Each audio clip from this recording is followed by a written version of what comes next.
So let's go out on a limb here and say beavers are going to help. And you're in charge, Ian. Nobody can stop you.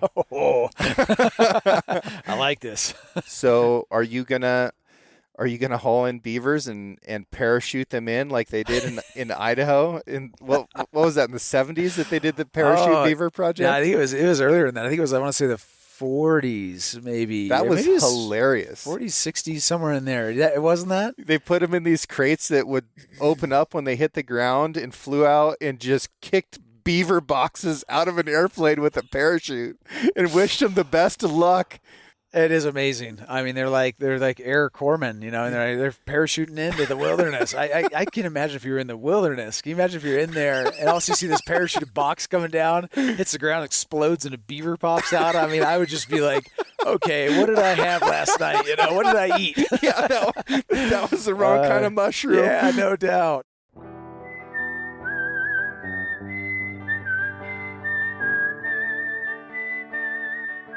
These are stories of outdoor adventure and expert advice from folks with calloused hands. I'm James Nash, and this is the Six Ranch Podcast.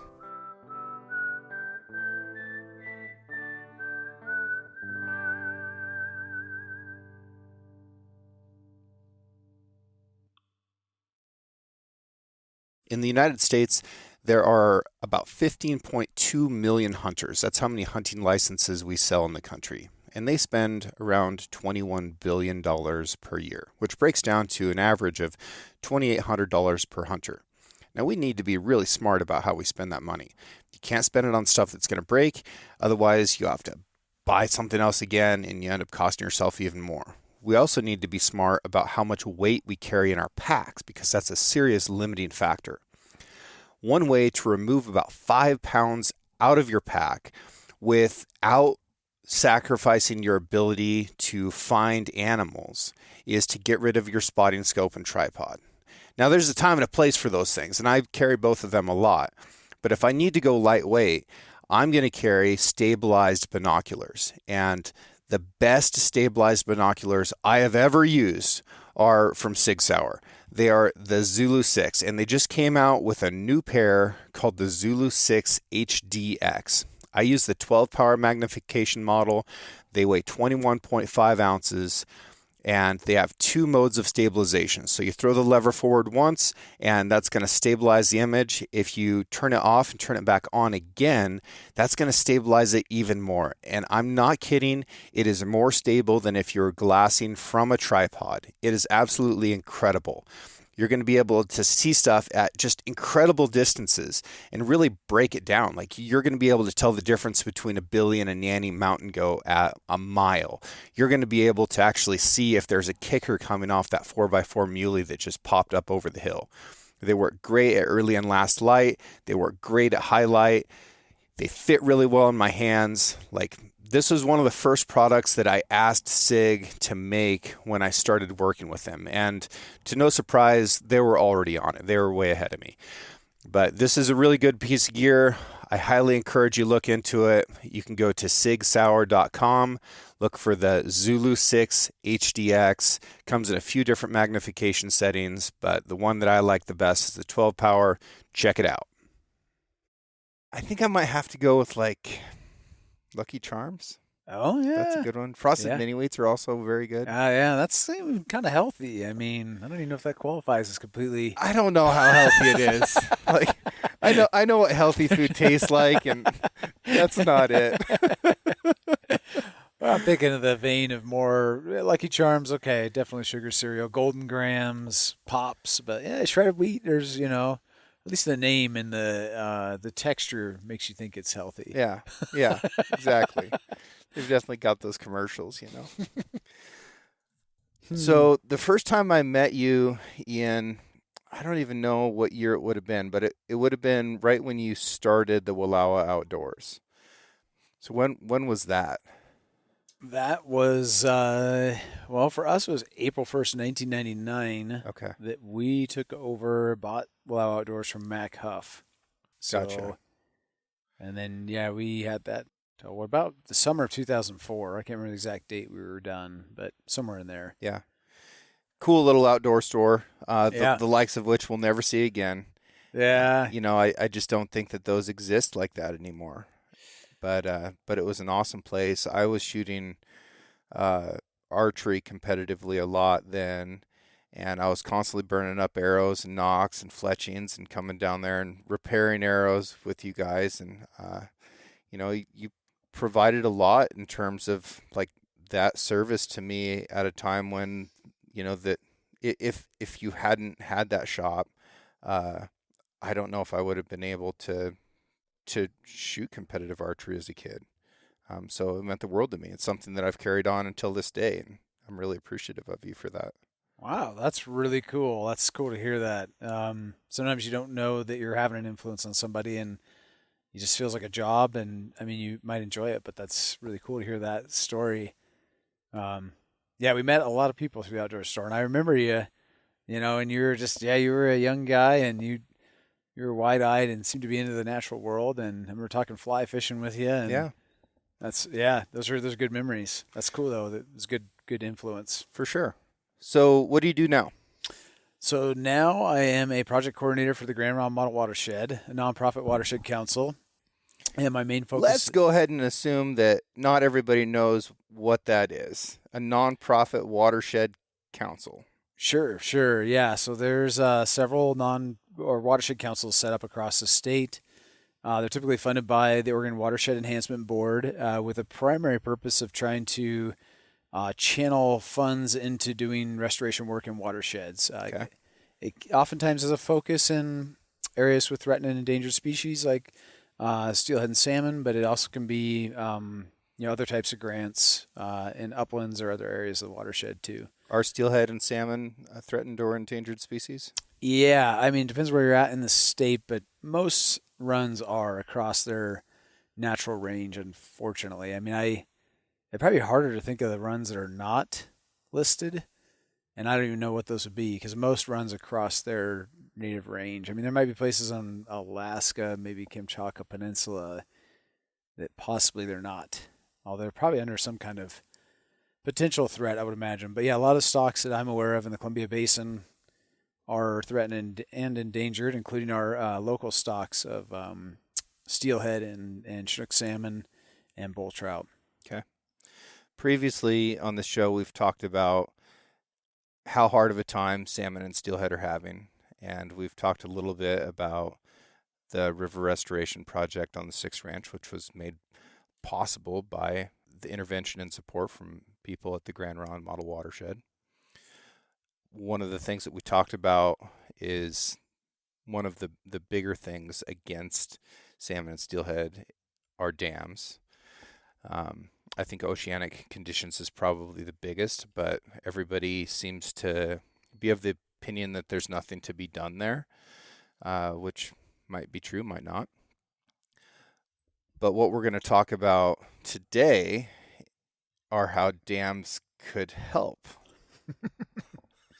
Very good. I like this. That was a good lead-in. You had me go in one direction, and I sure seen that coming. Nice. So we want to remove dams, but we want to add dams. Yeah, correct. There are different types of dams, and I'll be damned if some of them are more beneficial than others. It's a really good point in that, I mean, I guess just speaking generally, and there's a lot of different salmon and steelhead just cover a lot of territory, and they, of course, rely on one of the most precious resources on this planet, which is fresh water. And we all do. And so, and of course, they go all the way out to the ocean and back. So there's lots of different stages of their life that they're impacted, including in their headwaters, which usually is habitat related. But there is a savior in those headwaters, and it's been here for a long time. And they do make dams, and those dams are small, and those are beavers.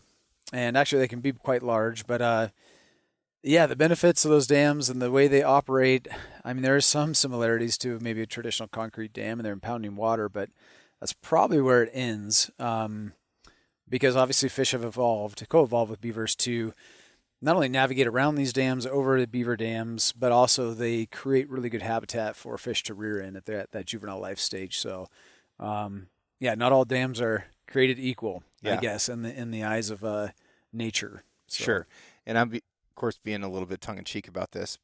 Uh, you and I first talked about this probably last year about doing a beaver episode. Admittedly, I am anti-beaver, but I'm coming into this with an open mind. I'm not anti-beaver in the way that I'm anti-pack llama. It's not like I don't think that beavers should exist. I give a lot of credit to beavers in a lot of different ways, and not just ecologically. I think foremost, what the beaver's done for us has been socioeconomic. Without the beaver, the map of the United States looks completely different. And I don't think that there's any way that we extend west of the Rockies, but probably not even that far without the beaver. And such was the might of the British Empire that their choice of beverage being tea and their choice of hat being beaver felt changed the map of the world. So what I mean is, we had the Louisiana Purchase, and President Jefferson sent Lewis and Clark out to explore that, but also to find a Northwest Passage, as if there would be a river that flowed all the way through the continent. I don't know how anybody thought that was really possible, with just how rivers work. Like, they flow downhill, they've got to start at a high point somewhere. If there was a sure enough Northwest Passage, it would have to be salt water. But if they thought that maybe there was a mountain pass that they could chisel through or something like that and connect waterways, then that would change the game. So that occurred. They came back, and just a few years later, John Jacob Astor, who was friends with Thomas Jefferson and was one of the wealthiest people in the world. In today's currency, he would still be the wealthiest person in the world, even more so than Gates or any of these big tech guys. He sent an overland expedition to the mouth of the Columbia at what we now know as Astoria. And then he sent another expedition around South America in a boat. And really that was to just to throw two different noodles at the wall to see which one of them was going to be successful. The overland expedition met with some trappers who said, "Hey, man, the Indians are pretty upset about Lewis and Clark killing one of them. Like, you shouldn't go this way." So they ended up going south through Wyoming, founding what would later become the Oregon Trail and the California Trail. So, like, that contribution alone was incredibly significant. And the reason they were doing all this was for fur, and it was largely for beaver, being one of the most abundant and valuable furs in North America. And they had to secede Astoria to Britain during the War of 1812, so we briefly lost that, but gained it back. If it wasn't for fur trapping, specifically for beavers, there's just no way that the West Coast is part of the United States. So in those terms, I think we have a great debt to be paid to beavers. We're the beaver state. It's the mascot of our state university. But man, they come along the Wallowa River here and they eat my trees, and they don't make dams. They just kill my trees. And then there isn't shade on the water, and the sun's heating that water up, and I'm just mad at the beavers. So with that, talk to me about the good that beavers do. yeah, I mean, it is. You're not alone in people that have experienced, challenges with beavers, and that's been happening for a while. But I'm glad that you recognize the history, because it is a long and rich history that's really tied to the United States, both in terms of like the economics and social impacts, but also just the building sediment over the whole valley, or the whole across the country rather, and across broad valleys for farming and agriculture, which we still benefit from today.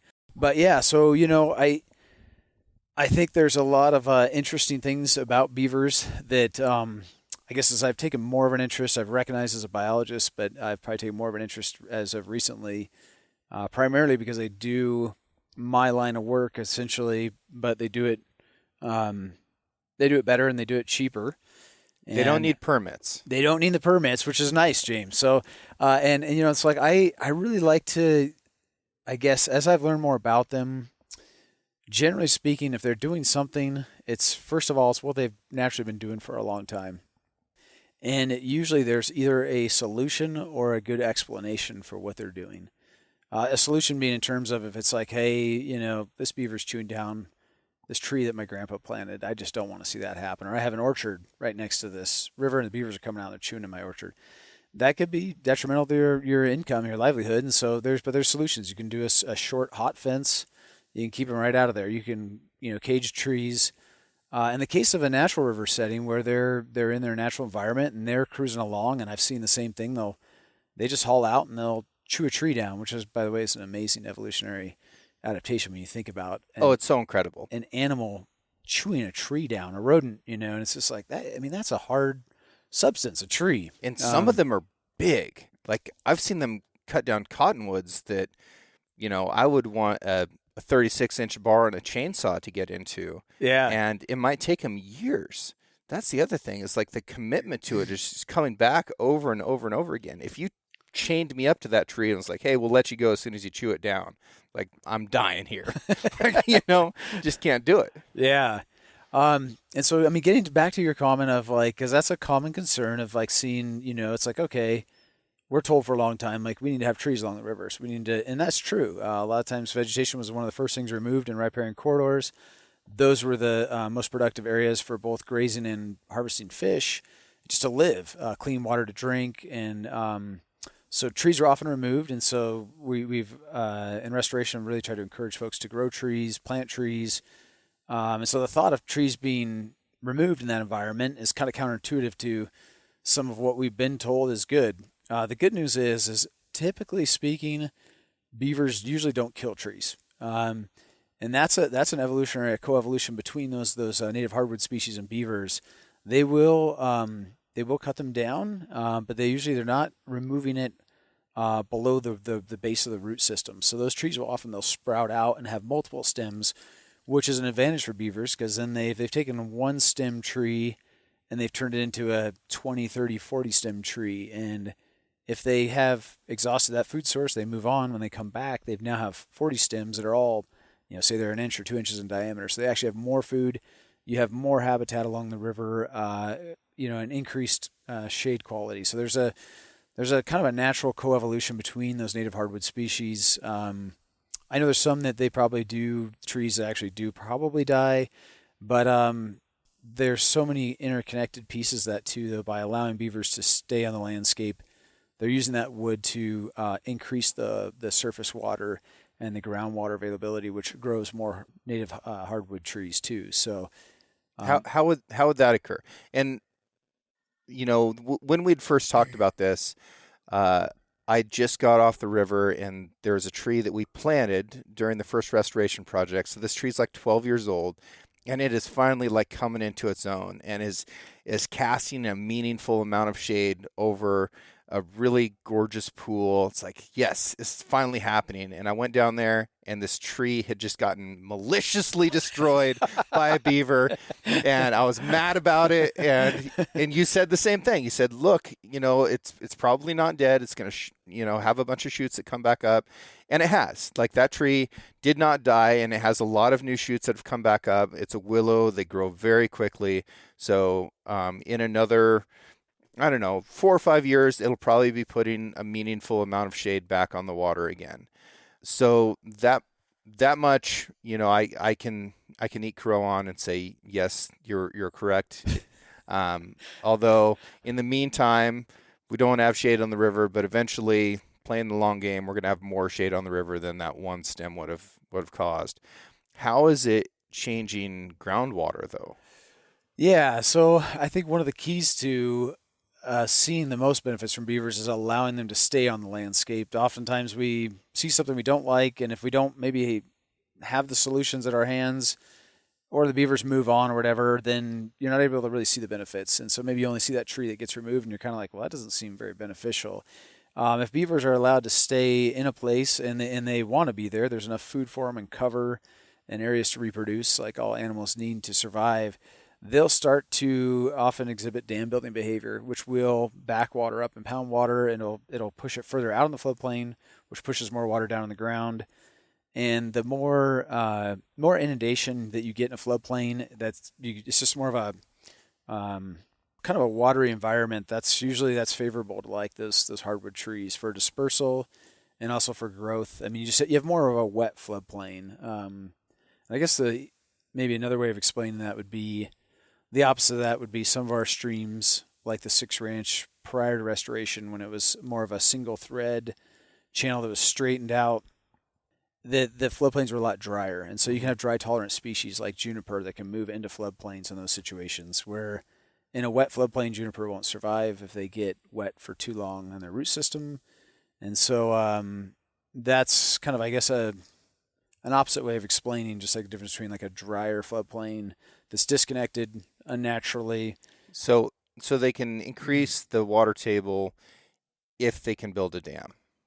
Yeah, building dams, I mean, it's most all their behaviors are correlated with positive like riparian ecosystem health. So But they don't build dams here. There's no beaver dams on the Wallowa. Yeah, so yeah, they have to have the right conditions, and so they don't necessarily have to build dams. What they really need is a lot of deep water to avoid predators. Okay. That's their advantage. Yep. So if they have deep water, whether it's a pond, a lake, maybe it's a really broadly connected floodplain, that cougar, bobcat, coyote that sees them and thinks, oh yeah, that'd be a nice snack. Well, the moment they jump into that water, if it's deep enough, they just don't have the advantage to outsmart that beaver typically if they have the ability to swim away from those predators. So And everything wants to eat a beaver. pretty much, yeah. It is one of the best baits that you could possibly have for any predator. You can hang, a beaver leg at 10,000 feet in the mountains where beaver has never nor ever will be, and everything that eats meat will visit that, from wolverines to mountain lions to wolves, coyotes, pine marten. Everything comes in on that. And I think that there's a couple reasons. The meat's super nutritious, has a lot of fat in it, and lipids tend not to freeze very well. So I think because there is so much fat, it's not going to freeze as hard, and it's going to continue allowing scent to come off of it more so than a lean meat that doesn't have fat. So fat is king, and protein is queen for these animals that have to live out in the cold. But everything wants to eat a beaver. That big mountain lion I killed out in Chesnim this spring, Jim Zacharias had seen a lion packing a beaver out of Chesnim like 10 days prior in a similar area. And that's an area that has a lot of beaver dams where I think that they've done a really tremendous job in that waterway. And a lion caught one sleeping and smoked him. But maybe it was the same lion that I killed. Yeah, I mean, the moment they get out on dry land, they are in danger. Kind of almost like you and I, if we go into cold water without maybe a dry suit on or something, we're pretty much in trouble right away. Sure thing. When they're out in dry land, it's like that's not their strong place. But yeah, coming back to your kind of question about dam building, and they have to have the right environment to build dams too. If it's the river's too strong and swift, obviously they can't build dams in it, and that's where the side channels and ponds and off-channel habitat, they can take advantage of those. I read somewhere that the Grand Ronde has the steepest grade of any river in Oregon. Ooh. Well, I hope you're not looking for verification from me on that. I've never heard that. That doesn't mean it's not true, of course. I just feel like I could think of rivers with steeper grades. And one that comes to mind is like Hood River. I mean, that's a steep gradient river. And that thing comes off of Mount Hood and the north side of Mount Hood and just drops a ton of sediment and glacial material. So I don't know how they're rating it by length or size of river. But yeah, that's interesting. Now you have me wondering.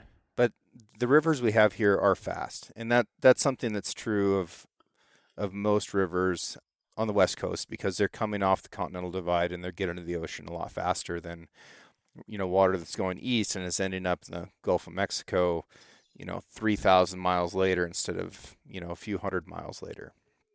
So they just have to be steeper. But, trying to dam a river like the Lostine or the Wallowa or the Grand Ronde, that would take a serious flock of beavers. What is a group of beavers called? Oh, somebody just asked me this recently. I think If they're you asking a if you don't family. if you don't know, I'm going to look it up because Yeah, I love those animal group names. yeah, and Goofy ones. I do not. I know the young or the babies are called kits. Of course, there's a beaver lodge or a banked in to where they reproduce, but I'm not sure what the name is for a group of beavers. Colony. Oh, colony. Oh, yes. I think Gosh, I knew I that. should. That's the same as a muskrat. Yes, I feel like I knew that too. But yeah, I mean, getting to your point, I think it's really. I wish I had this photo with me. I need to carry a picture in my wallet. Of I have the beaver. Well, no, I've got one of those on my arm. I know. So. That's a big commitment. That's a big commitment. You've got a quarter sleeve going on of a beaver. Yeah, It's cool. It's a cool tattoo. Yeah.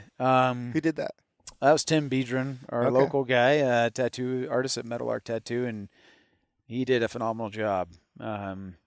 Folks should be familiar with Tim because he was on the podcast last week. Oh, was he? Yeah. Oh, excellent. Yeah. Nice guy, very talented artist. But what I was going to say is that my neighbor shared a picture with me, and it was about a mile, it was right out east of town of Lostine, looking north into what used to be Evans and where Heidi and I live now. And the photo was taken right around the early 1900s, probably, I think it was like, you figure 08, 09, somewhere in there.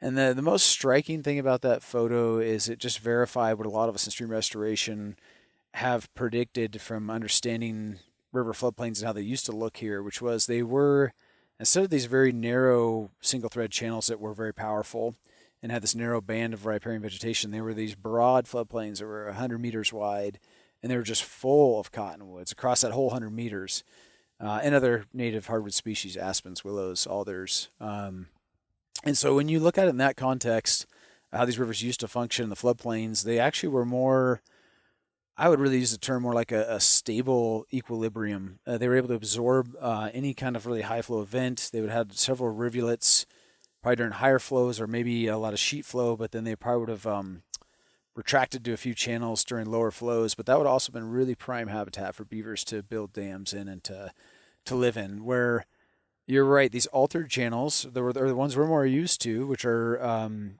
it can be a natural condition in some cases. They're fairly single thread and powerful, but in most cases they're pretty unnatural. So yeah, it's helpful to understand that context, because beavers wouldn't just live in small streams like we might see them today. They would have lived in these bigger systems because they would have functioned very differently too. So where did these beavers go in the wintertime?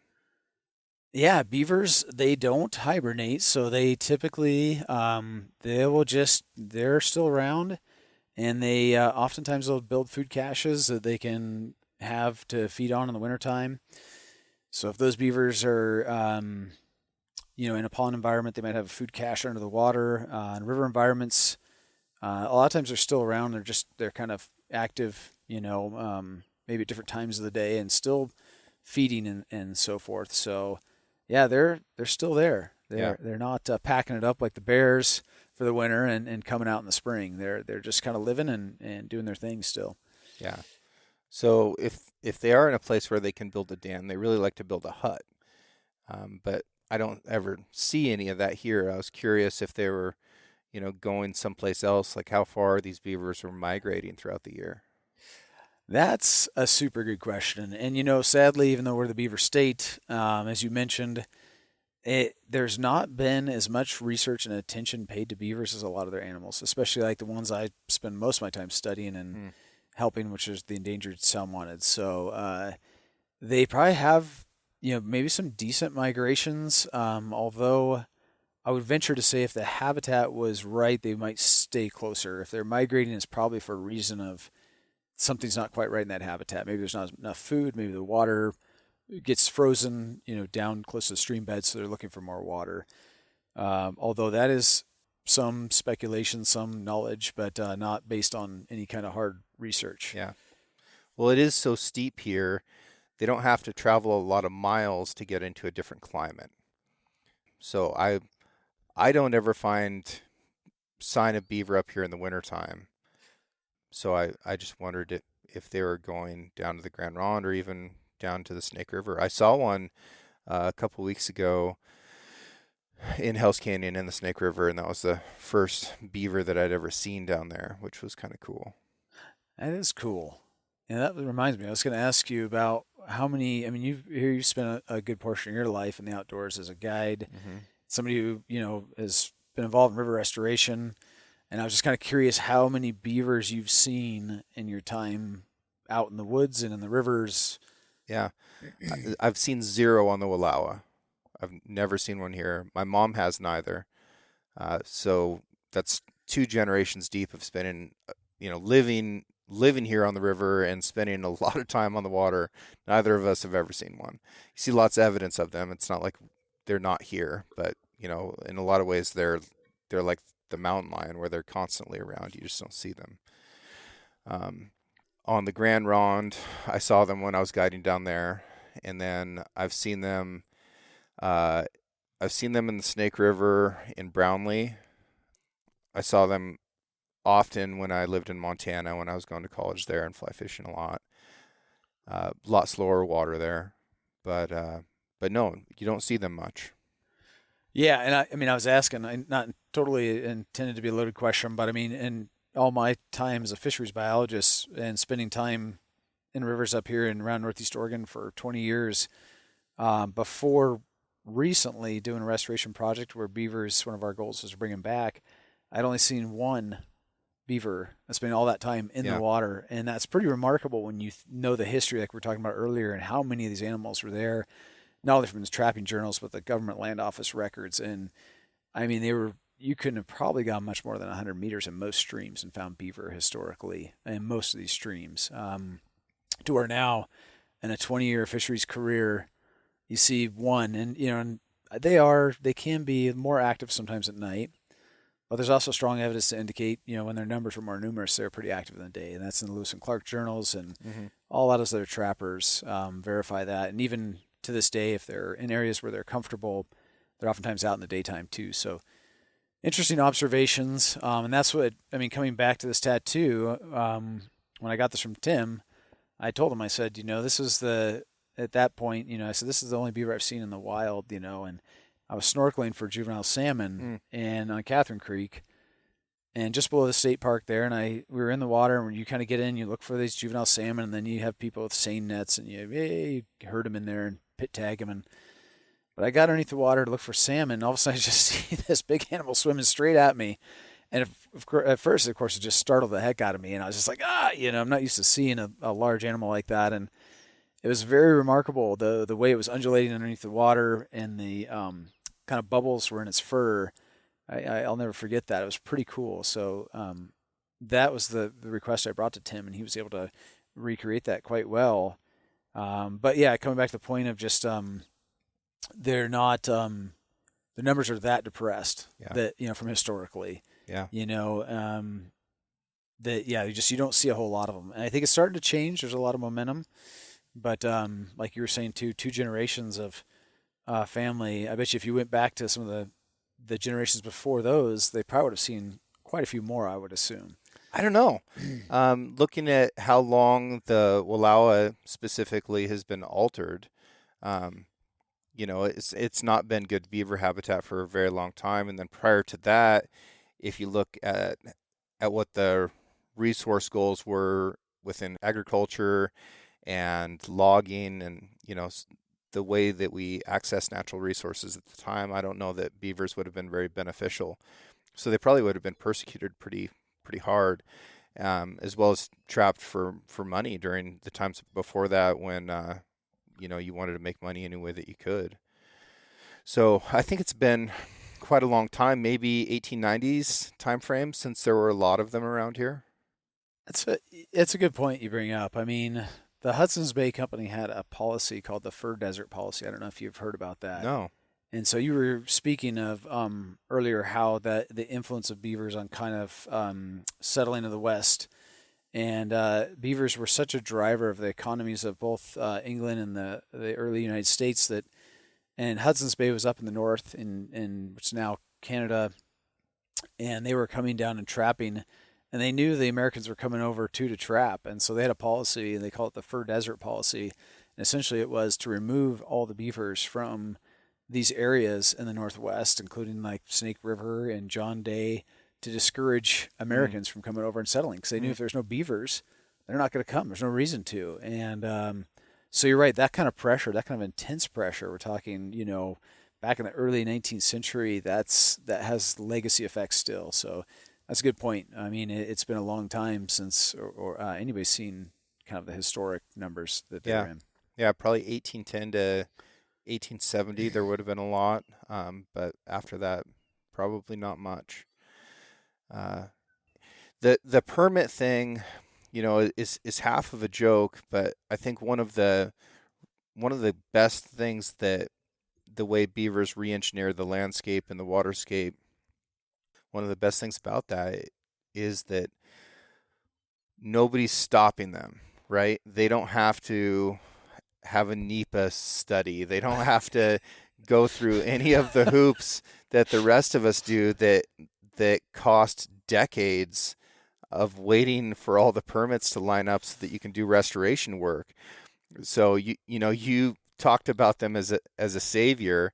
That's really the way they get celebrated a lot of times. Like the beavers are the messiah because they can go out and do what we want to be doing, but they don't have to ask permission.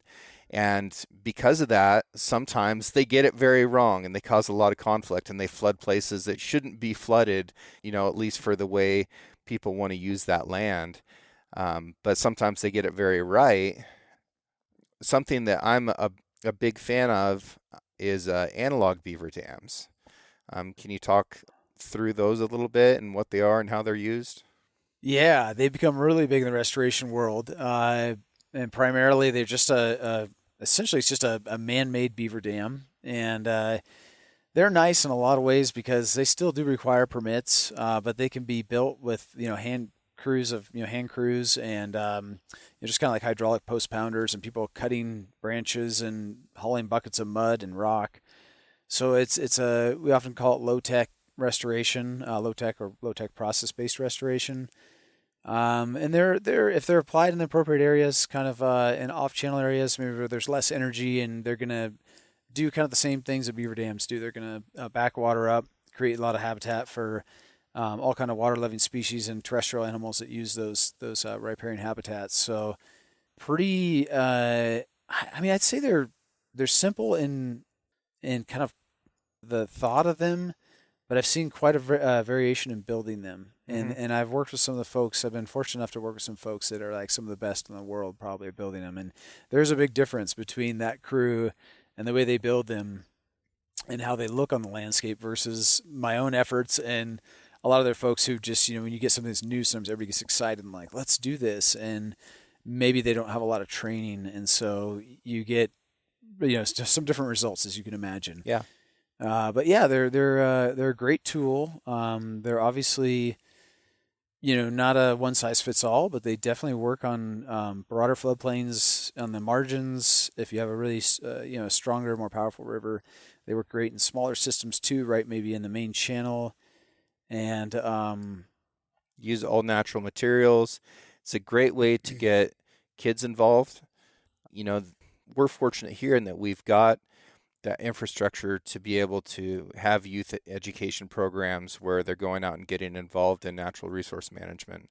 And if you're just putting wooden posts in the river and then weaving limbs between them, like you can bring out a bunch of kids and they can do something in a day's effort that's really meaningful. And, they're getting out and getting muddy and wet and involved and doing some good.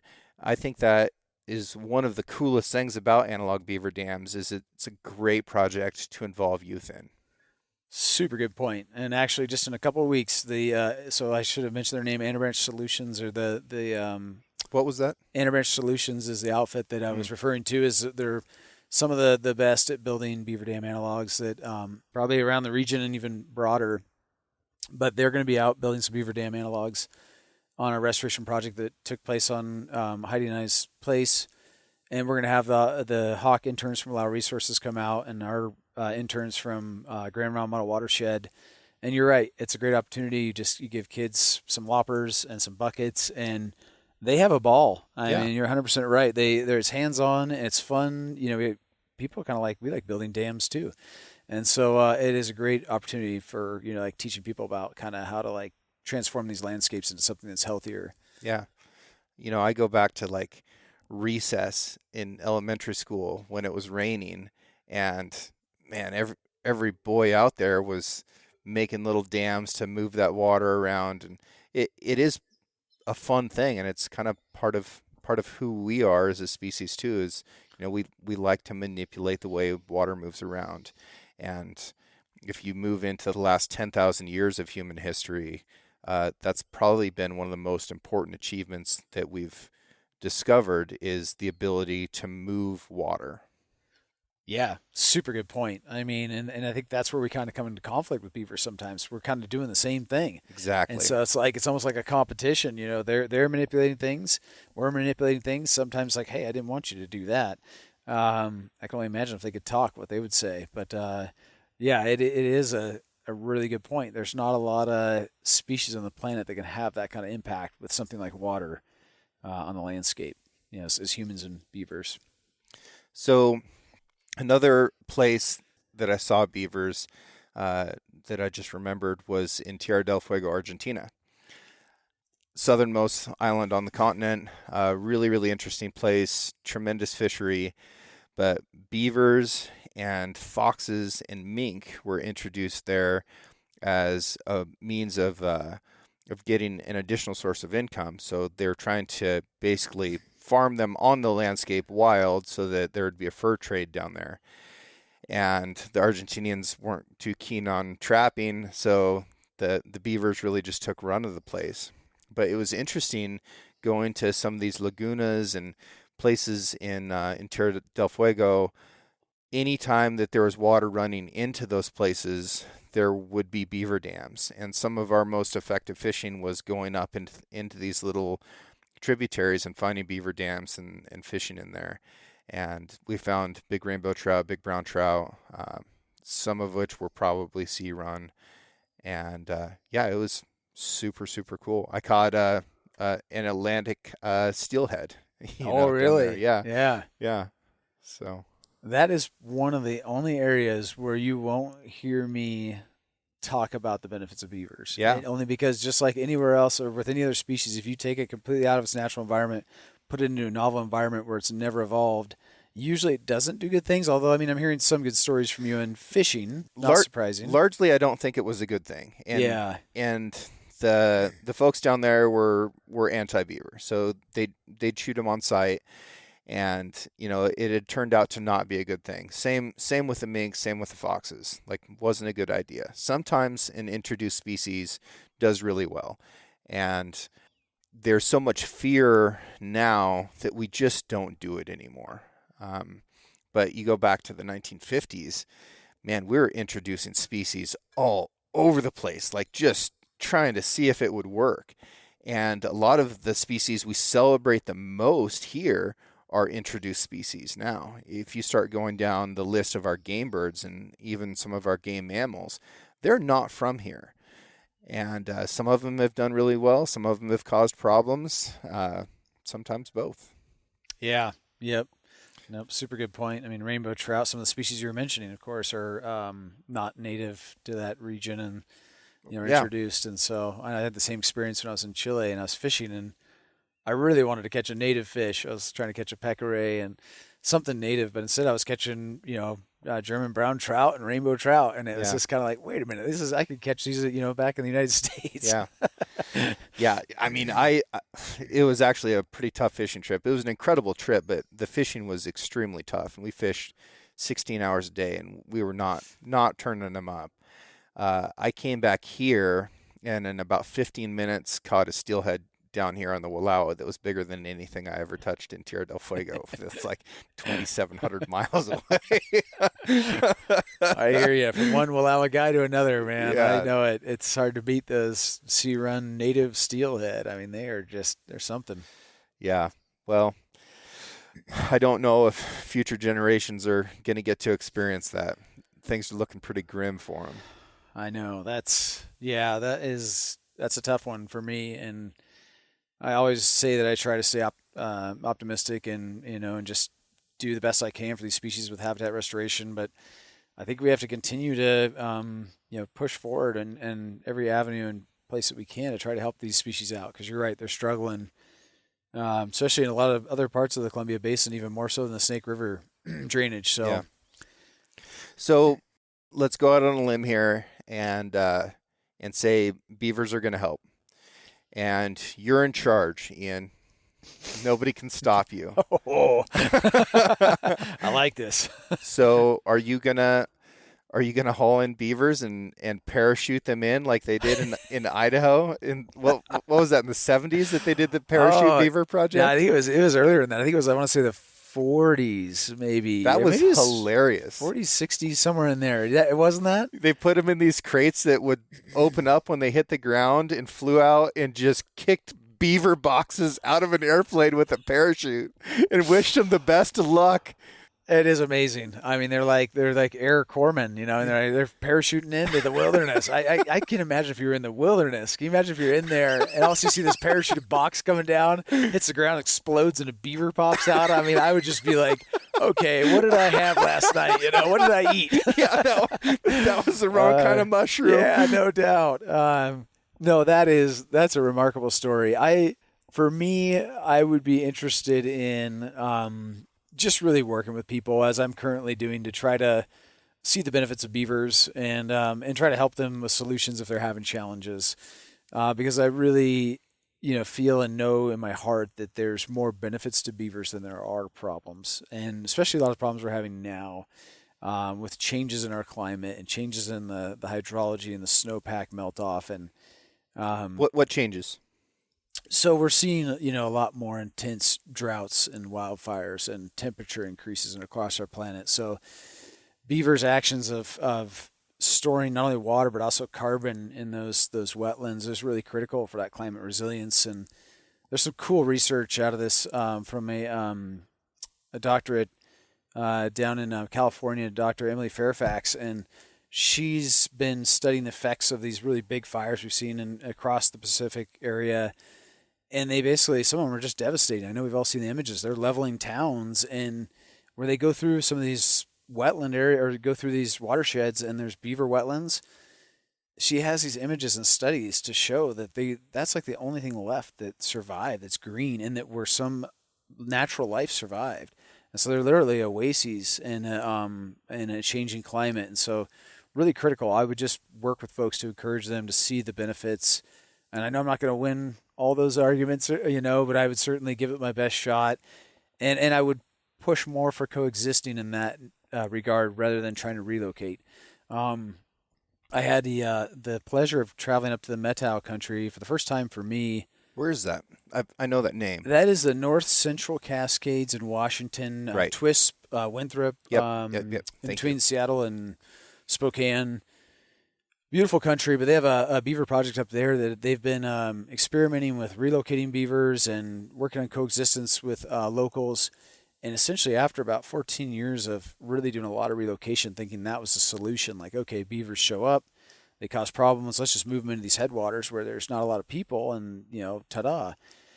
They found that that's not the best solution, because you can imagine it's extremely stressful on an animal to live trap it. And then beavers, they mate for life. So in order to have higher success, you want to trap a mating pair, or you need to pair them up in captivity, or you want to capture a whole family. And so it doesn't take much imagination to imagine that was an expensive endeavor. A lot of people hours. Is very stressful on the animals to not only trap them initially where they were, but you're often bringing them in to hold them, and then you're having to retransport them out somewhere into an environment that maybe they don't even want to be.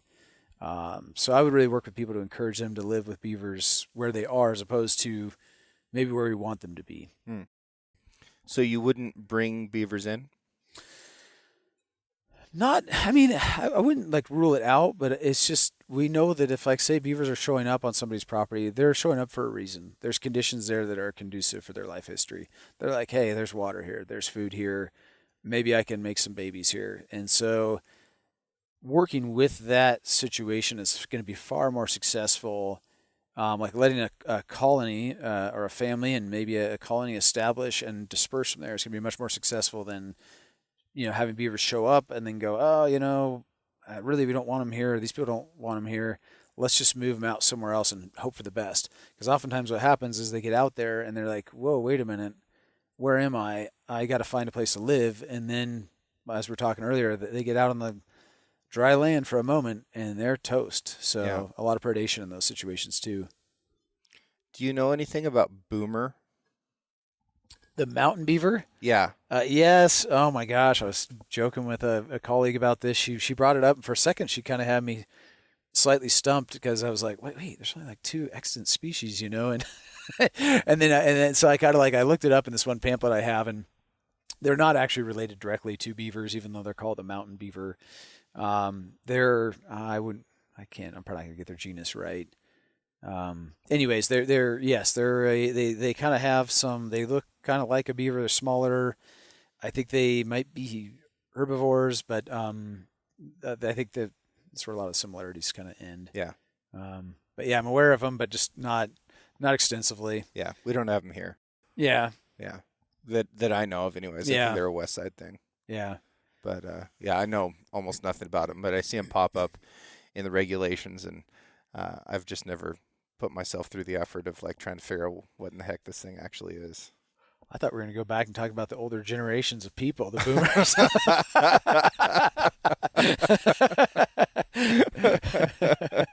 No. No. How do you feel about river otters?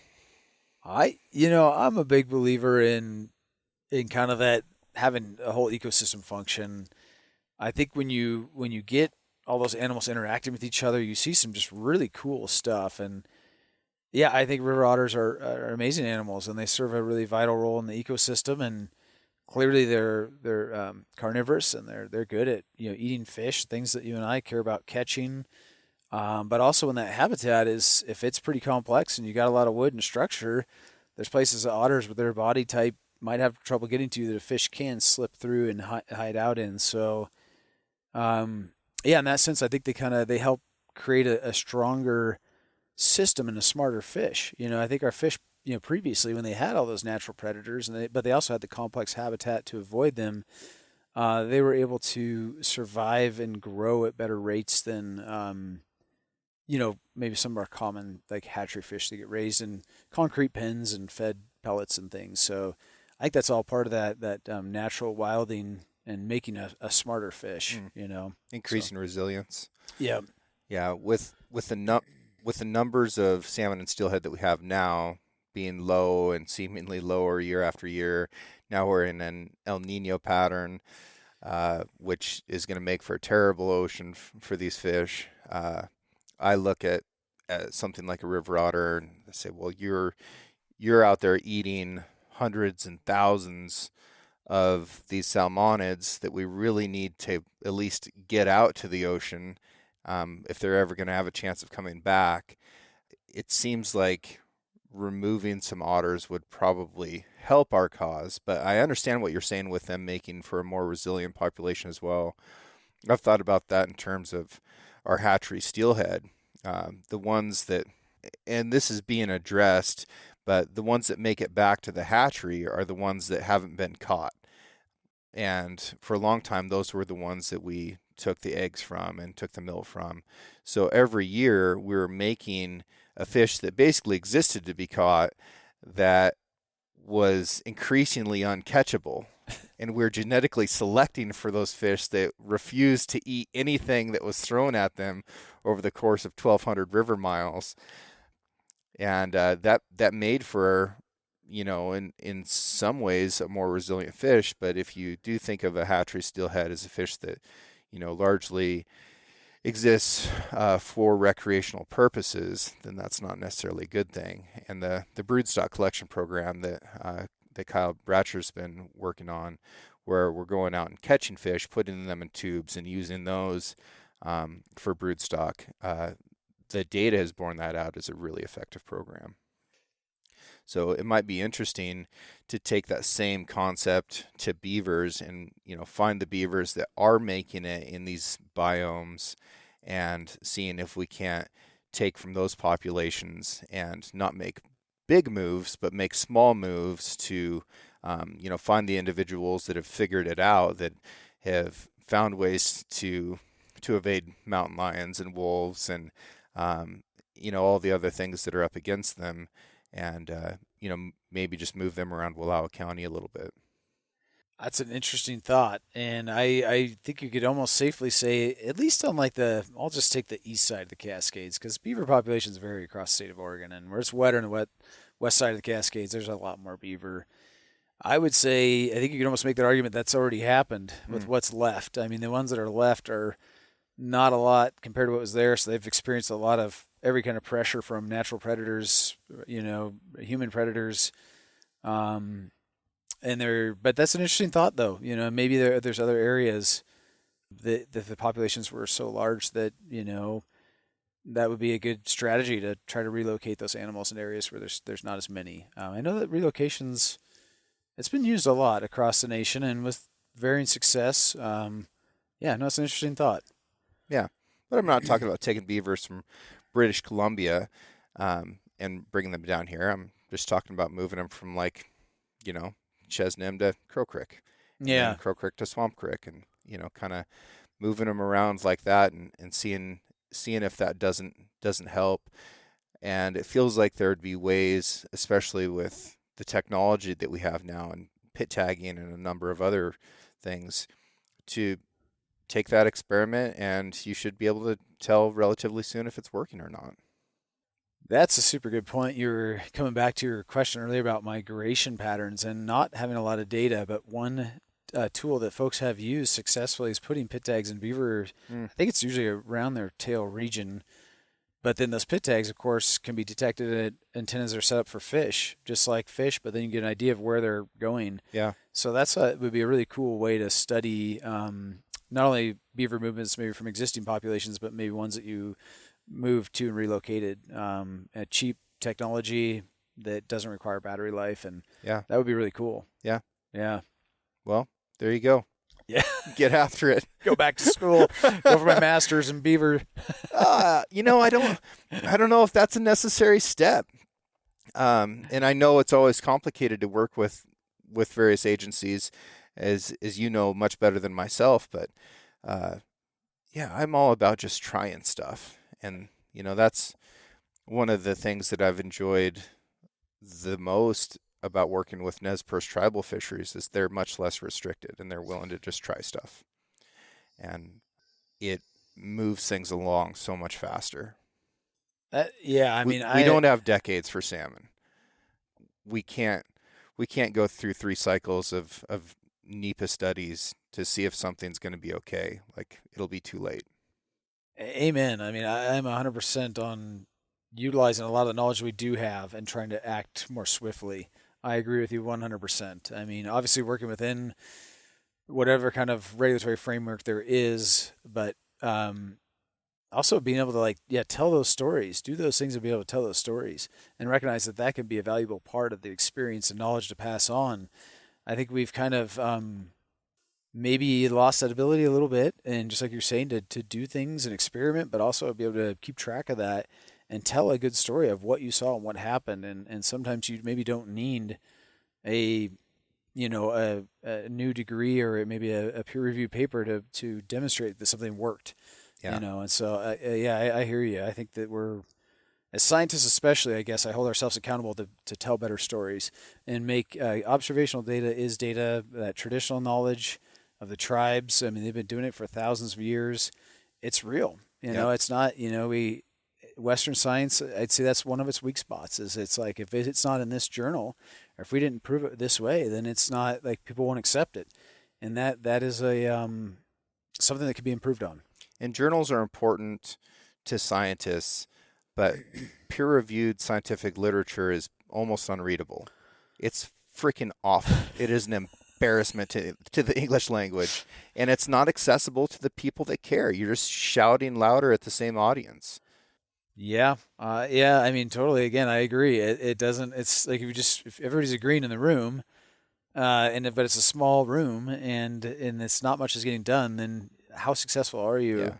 And when I first started getting into fisheries research, I had a really hard time even reading a scientific paper. I mean, after my degree in more patience, I mean, I could kind of wade through them. But I agree. I think that's that storytelling, doing things that are meaningful and within a framework that's, fair and humane to animals and is important if you can do that and demonstrate something and tell a good story out of that.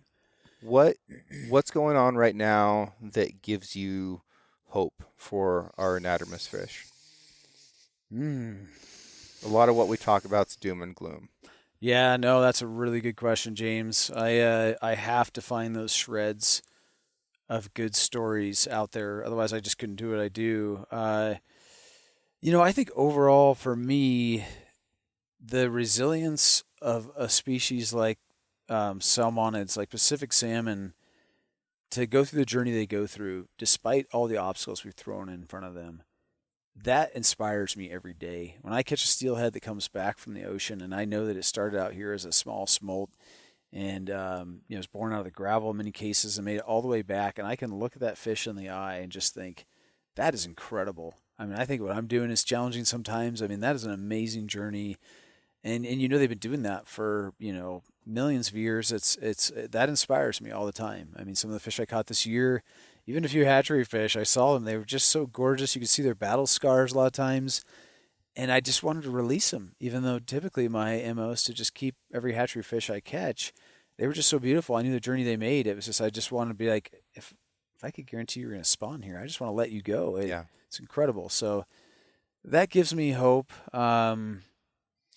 I would say that overall, I still want to have hope in us as a human race that we have the ability with our big brains to do the right thing, and we have good hearts, and we do care about the environment. And you see a lot of really good stories of people that are doing restoration work, or they're conserving some water and stream while upgrading their pivots to still support their traditional agriculture lifestyle. And those kinds of stories give me hope, and seeing those like connections of people across different cultures and different beliefs. I think we need that now more than ever, and I think we get a lot of that in Wallowa County, fortunately, because we're in a small community and you just can't flip off your neighbor. Otherwise, Yeah. I guess you can, but that's probably going to come back to haunt you. And You're not going to make it here very long. yeah. And so I think that we need just more of those connections of it and accepting people and finding our common ground and doing good things together, because we certainly are capable of doing great things. So I do have to believe in that. But yeah, I don't know. Aside from that, those are probably my two main things that give me hope. Just being outside, being in nature. Yeah. I have to. It's like therapy for me. I love people and, all the great things we build, the houses and the technology. But ultimately, at the end of the day, I'm happiest. I'm most grounded when I'm in nature. And it doesn't have to just be fishing. That obviously gives me a lot of other things that I need. But just being out and appreciating all those different, just trees and plants and how they interact and breathing that clean air is really important to me. Yeah. And nature's more resilient than we give it credit for. Like, it's gone through tougher things than us. And, it looks different afterwards, but it works. There's always something that can exist in an environment, even if it's a new thing. So if you make a fur desert, something else moves in. So it's pretty strong. It's very resilient, and it's been through worse. It's been through worse. Indeed. Yeah. I mean, that's true. I mean, that's kind of more, I guess, that'd be my doom and gloom answer. Sometimes if I'm totally going down the rabbit hole, I just think, well, yeah, this planet's hit the reset button several times before, and it always comes out of it. Yeah, here we are. We may not be here or some other version of us or, a relation, but yeah, that's true. where can people find out more or support what the Grand Ronde Model Watershed is doing? Yeah, so I'd say first going to our website, grmw.org. You can learn about a lot of the restoration projects that we fund, the partners we work with. We have a great publication called The Ripples. It comes out a couple times a year that highlights work that our partners are doing and ourselves. Those are a couple great spots. And then more specifically to Beaver, myself and a couple of colleagues locally here created a Northeast Oregon Beaver survey on iNaturalist, and you can go on there and report observations, and that helps just kind of keep track of the presence. And we're also have started a Northeast Oregon Beaver working group to try to work through some of the things we've been talking about today, like coexistence with beavers and building beaver dam analogs using low-tech restoration techniques, amongst other things. So that one doesn't have a website right now, but in the future, I think we're looking to build that. Cool. Yeah. That's awesome. As always, folks, there's links to all that in the podcast description if you want to learn more. And Ian, man, I appreciate it. I'm less of a beaver hater now than I was an hour ago. That warms my heart, James. I've done something meaningful for the day. All right. Well, thank you, sir. Thank you, James.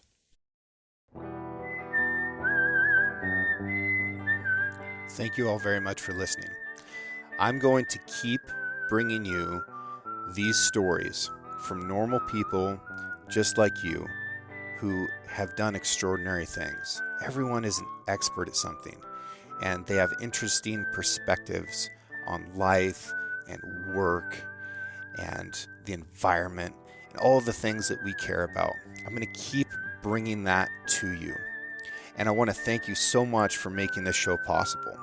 I also want to thank Emily Bratcher for producing this show. She does a great job editing. Really appreciate her. I want to thank John Chatelain. He did the art for the Six Ranch podcast. And Celia, soon to be Harlander, she digitized that so that we can get it out there on the internet for you. Also want to thank Justin Hay for writing this original music and the beautiful whistling that you're listening to right now. You guys are awesome. Thank you so much. Please keep listening to the show. Write me a review if you feel like it, and just keep doing your thing, and we'll all learn from this together. It's been fun, and we're just getting started.